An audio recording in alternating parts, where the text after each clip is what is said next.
up here. I'll try to share with you a few thoughts here along the way about really the big picture of what Ripple has been about from the earliest days. So when Ripple thinks about big picture what we're doing, it has been about changing the nature of how value moves. We think that over the next couple of decades, there are staggering possibilities in terms of how commerce can change, how society can change based upon a dramatic reduction in friction of payments. Now, that's not going to happen overnight, and certainly it does take a grassroots movement.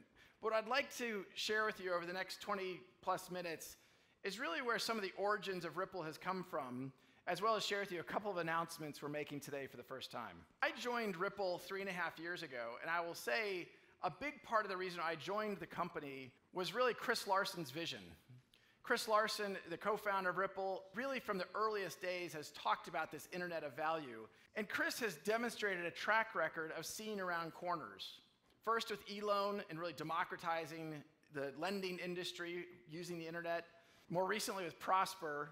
But I think he would acknowledge Ripple is the biggest bet. I think it's the most profound effort and has the potential to have the biggest impact. But one of the things Chris has also emphasized from the earliest days of my joining Ripple is the idea that we have to be builders. You know, Silicon Valley, over the last 25 years that I've been here, loves to talk about disruption. Disruption is great catnip for the media. It's great catnip for investors. But at the end of the day, sometimes disruption is exactly what you don't need. When we think about building, when we think about working with the industry, it's something that has distinguished Ripple from the earliest days of its founding. It wasn't about how do we tear down governments and how do we replace fiat currency. It wasn't about replacing banks. It was about realizing that there's very good reasons why we have the infrastructure we have, but there's an opportunity to be a builder and to partner with the industry to really enable something that hasn't yet been seen. We believe we're at the dawn of another era of globalization. But when you step back and think about it, like this visual, like the missing wheels on this skateboard, something's missing. When you think about what globalization requires to truly enable globalization, it really is a three-legged piece. Much like fire that requires fuel, oxygen, and heat to bring that flame together, the same thing is true around globalization. There's three networks that we think have to come together to work interoperably. The first two are data interoperability. That's the internet. It has had a profound impact on globalization. The second is goods and shipping. I'll talk more about that in a minute. But the third and missing piece in terms of interoperable networks is around money. Money today is not interoperable. All of us, if you're here at Swell, it's certainly something that you know well. Now, if we step back and look at how we got here in other interoperable areas, the goods industry, some of you might have wondered, there's a kind of mock-up of a container, a cargo container downstairs. Some of you may have noticed and thought, what's up with the cargo container? It's kind of odd to be placed there. When Ripple thinks about what we're building, we use a cargo container sometimes as a metaphor for the interoperability. The reason is this is a visual in the early 1900s of what a shipping dock looked like. Now you think about the pain of enabling shipping when every port had a different infrastructure. Every package was packaged up differently. It made shipping incompatible. It wasn't interoperable. Now imagine taking that one of these packages and moving it onto a train. Everything was not interoperable. In the 50s, we invented something kind of mundane, the cargo container.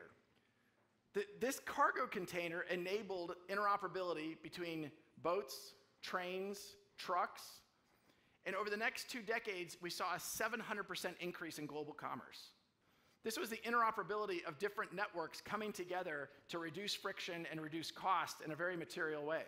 It wasn't that long ago we talked about, you put a postcard in the mail, you put a stamp on it, you had no idea when it got there. You had no idea actually if it got there, compared to today, the explosion of instant messaging in various forms, whether you're using Snapchat or all the different ones. The thing I'll point out is as the friction went down, there's been an explosion in the usage. So even 10 years ago, or maybe 15 years ago, every time you sent an SMS text message, it cost 25 cents. and then it went down to 10 cents, and now it's virtually free. And if you look at the charts of usage of these types of messaging, it continues to grow exponentially because the friction keeps coming down. So imagine how that applies to the $1.6 trillion per year that we spend as a society for making money interoperable. There's tremendous friction. That friction is measured by time, it's measured by cost, and frankly, it's measured by error rates. So we think there's a tremendous opportunity to change the nature. The other thing I'll just comment on briefly, particularly having had President Clinton up here speaking, the segments of the population that are often taxed the most by the cost of that 1.6 trillion are those that can least afford it. And as we think about how we can reduce the friction and change the nature of payments, we think there's a lot of things we can unlock. Some of them, frankly, are rather science fiction-y, about the future of how an internet of value could really enable even an Internet of Things. Some of those devices on Internet of Things will be economic actors. How do we think about passing not 50 cents, but fractions of a cent? How do we make that truly enabled through this Internet of Value? So how do we get there? Well, blockchain technologies certainly represent a major step forward and an opportunity. Now, I am one of the first to admit and acknowledge there is a lot of hype in the blockchain space. President Clinton also made a comment this morning talking about genomics and how there's been, the $3 billion they kicked off an industry around genomics, and we haven't yet fully seen the results. I think we still are in the earliest days of blockchain technologies, both for payments and other industries. We see a lot of experimentation, but we haven't yet seen that many examples of it truly rolling in production. Ripple is unique in its ability to say we have real live use cases and real production flows. So by bringing these three pieces together, I think we truly can enable an Internet of Value.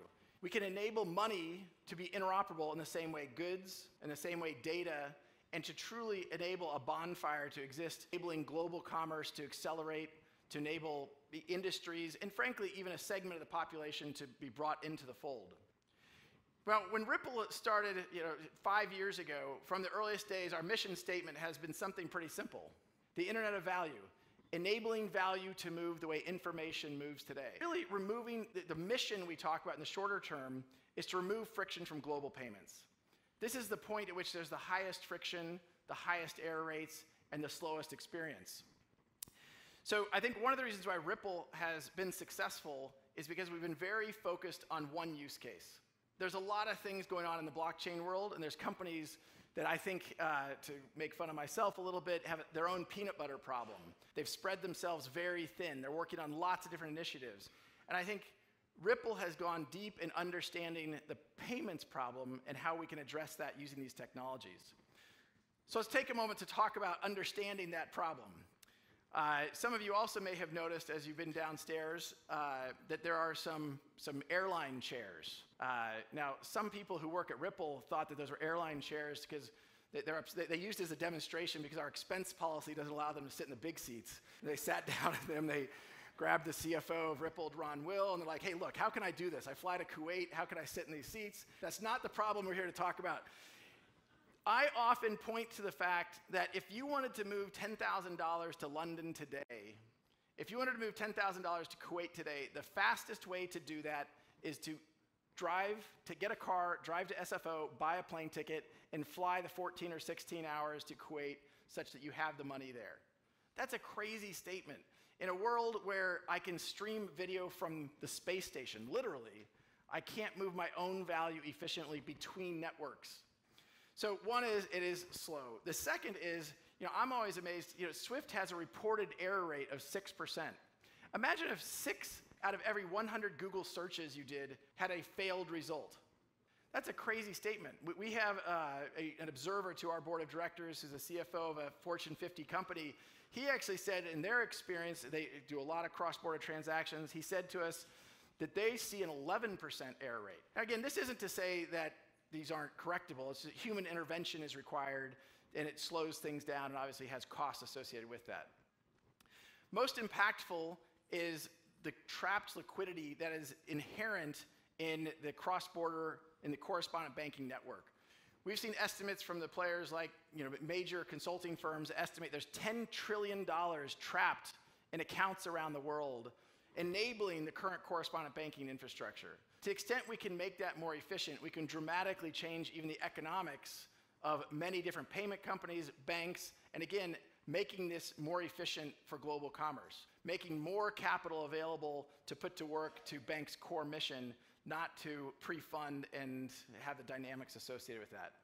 Now, I think, again, going back to why has Ripple enjoyed some momentum, tailoring the solution and really understanding the solution makes sure it matches the needs of the customer. And if you look at how global payments today, one of the things I have pointed to is companies like Amazon employ a couple hundred engineers, and all they do is they integrate into payment networks around the world. So Amazon today, last time I checked, could only support payouts in 19 different currencies. Amazon is, I think one of the $2 trillion companies, and yet Amazon, their marketplace, which is a huge piece of their business, they can only pay out in 19 currencies. And that is a hodgepodge of integrations around the world, ranging from India to China to the EU. Now, if you think about the implication of that to more tangibly a business, we have had conversations with other networks, other marketplaces like Uber.